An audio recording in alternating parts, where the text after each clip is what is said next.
By the end of his time in the world, a boy named Ain wonders if his life actually has any meaning.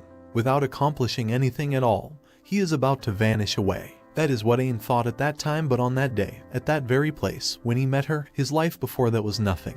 In this world, the moment a human is born, they are bestowed a job by the goddess of light, and a skill is given by the goddess of the dark. If one gets a job that complements their skills, they can train and gain various abilities and improve. However, only one job is given in a lifetime to one person. In other words, the moment people are born, their life is already unfair to them. Something like this also happened to Ain, who was given the job of an appraiser. A strong boy named Zoid uses his swordsmanship skills to compete with the monsters while he asks Jeline the magician, how much more time is she going to take to chant that spell? She, on the other hand, asks him to wait, and within a few seconds creates a fireball and blows it towards the monster, marking their victory. With that, one task is down for Ain. Zoid is happy to be done with the monster and asks Ain to do his job by calling him a trash collector. Ain corrects Zoid, stating his name isn't a trash collector, and slips. This makes Zoid look at Ain with pity and calls Ain useless. Jeline asks Zoid to end the talk here, as Ain is already having it for the day.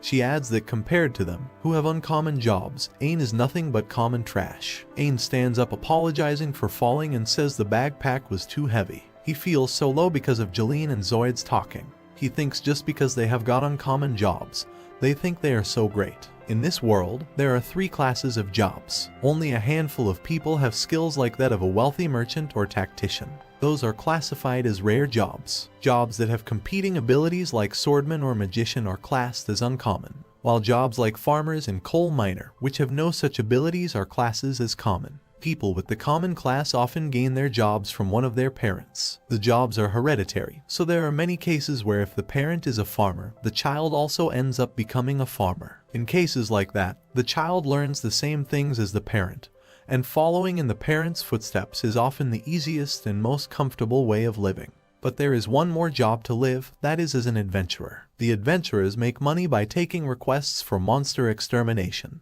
Then, they go scavenging for useful materials from monsters. The main goal for a job like that is to find a rare item to instantly become rich. For the sake of becoming rich quickly, dreamers who wish to be successful reject what their parents tell them. Many young people decide to be adventurers. Aina's parents left the world when he was young, and the family business was forced to shut down, which is why, in order to be successful, Ain became an adventurer. But he had to face other challenges. Zoid calls Ain a loser and asks him to quickly appraise the monsters they have defeated. Ain then uses his appraisal skill on the monster, which turns out to be a giant rat corpse. A giant rat's front teeth can be made into defense or farming tools. Between the ranks F, the lowest, all the way to the highest, S rank, this monster is a D rank. Ain thinks that he might be able to make some money out of it and decides to open the rat's mouth. However, Ain is too weak to open the mouth by himself and asks Zoid for some help. Zoid, being the arrogant person he is, says this isn't his job to do something disgusting like that.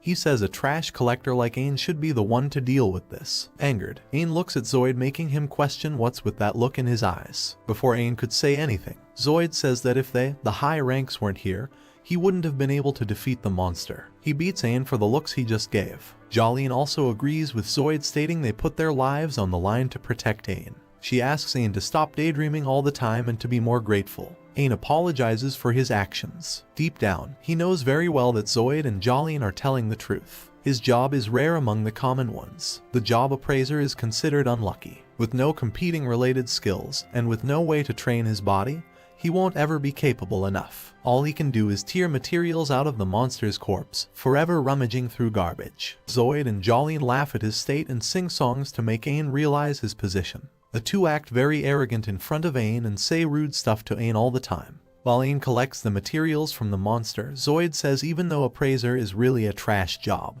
they could just take the monster's corpse directly to the guild to appraise it. Jeline says they can even get magic tools to appraise items. She looks at Ain, stating the bag he is using is their magic bag, but he can go ahead and put that disgusting corpse inside. She says he better be grateful for being part of their team. Awkward and frustrated with his life, Ain utters the words to thank Jeline and Zoid for taking him in, while he wonders how he only gets one job in one lifetime. That's why no matter what they say, rummaging through garbage is all he can do to survive. As they move forward in the dungeon, they come across a hellbound corpse. Zoid asks Ain to go ahead and collect the materials from the hellbound. Confused, Ain wondered hellhounds didn't appear in these dungeons. He wonders what is going on. He asks Zoid if isn't it strange to have a hellhound in the dungeon.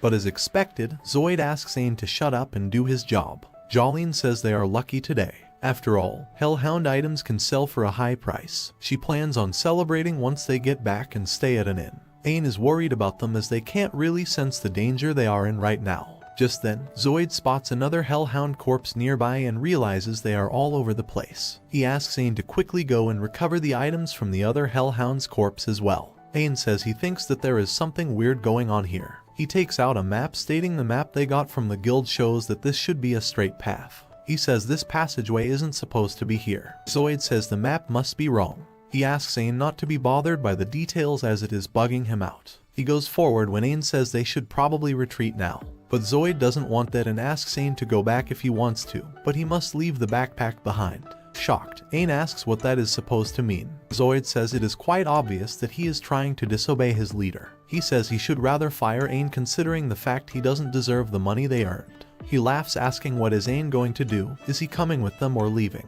Ain wonders why there aren't many people who would accept someone like him with such an unfortunate job into their party. When he found this party, he was glad to have finally found a place to work and earn money. If Zoid throws him out of the party now, he will be at a loss. With no choice left, Ain decides to go with Jolene and Zoid. In the end, all he can do is obey. He thinks this is all this job's fault. The trio goes forward into the dungeon to find many corpses of hellhounds lying on the floor. Zoid and Jolene are more than happy to see the mountain of treasure lying in front of their eyes. They're happy that they will be rich soon while Ain is shocked and wonders what is happening. He finds it weird and wonders who could have defeated so many hellhounds. He thinks if they were adventurers like them, why would they leave all these materials without collecting them? Ain is terrified to think that if these hellhounds weren't defeated by the adventurers, then who was behind this? Upon realizing this, Ain calls Zoid with a shaky voice only to hear Zoid say if he wants to go back, he can by himself. When they look at Ain, there are tons of hellhounds coming towards them. Jolene is shocked as she has never heard of so many hellhounds coming together. There are too many of them. Ain realizes that those hellhound corpses were just leftovers from this clan after competing for food.